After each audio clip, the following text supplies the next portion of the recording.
আমাদের আজকে আলোচনার বিষয় ইএনটি অ্যালার্জি বা নাক কান গলা সম্পর্কিত অ্যালার্জি। অ্যালার্জি আমাদের অনেক রকমের হয়, অনেকেই অ্যালার্জি নিয়ে অনেক রকম অসুখে ভোগেন। কিন্তু অ্যালার্জি জিনিসটা কি?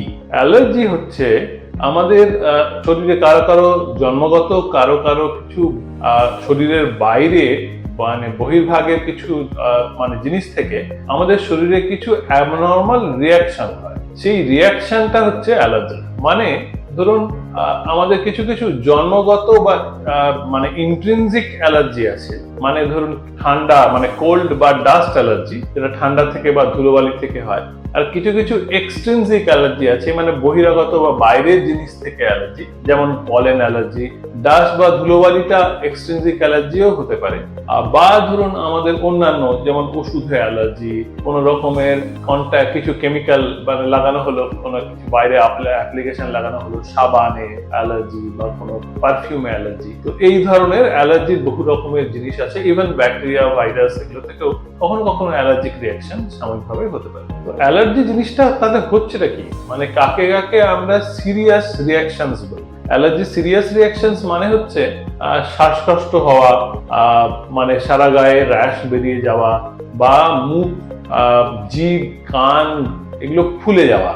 তো এইরকম যদি হচ্ছে সেগুলো সিরিয়াস রিয়াকশনস। কিন্তু মাইনর রিয়াকশনস প্রচুর হয়, যেমন ধরুন জিভটা একটু মাঝে মাঝে জ্বালা করছে, বা ধরুন গলাটা একটু জ্বালা করছে, বা একটু গায়ে ছোট ছোট একটু চুল করছে, বা একটু নাকটা বন্ধ, শোষো ভাব, হাঁচি, নাক দিয়ে জল পড়া, এগুলো হচ্ছে। তো এইগুলো হচ্ছে রিলেটিভলি মাইনর সিমটমস। তো অ্যালার্জি সুতরাং অনেক রকমের আছে, এবং এই নাক কান গলা তিনটে জায়গাতেই কিন্তু অ্যালার্জির সিমটমস হতে পারে ইএনটি অ্যালার্জির মধ্যে।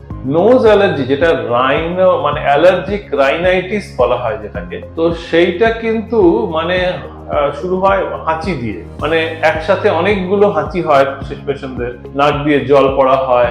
তো অ্যালার্জিক রাইনাইটিসটা অনেক ক্ষেত্রে নাকের ব্লকেজ তৈরি করে না।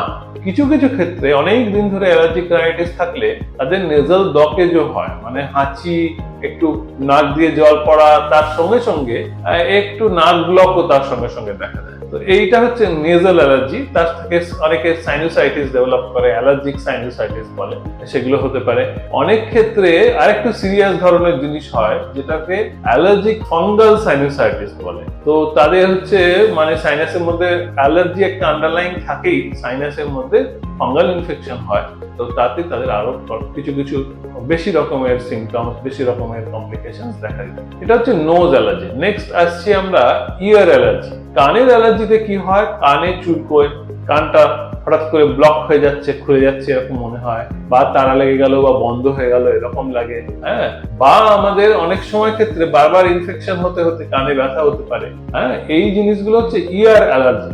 নেক্সট হয়ে যাচ্ছে থ্রোট অ্যালার্জি। থ্রোট অ্যালার্জিটা হচ্ছে গলাটা মাঝে মাঝে খুসখুস করছে, একটু একটু গলাটা মাঝে মাঝে বন্ধ হয়ে যাচ্ছে, মাঝে মাঝে খুলে যাচ্ছে, মাঝে মাঝে গলায় কিছু একটা আটকে আছে মনে হচ্ছে, বা খুক করে কাশি অনেক দিন ধরে হচ্ছে, যেটা আমরা চিকিৎসা করে সারাতে পারছি না, বা কফ আসছে গলায়।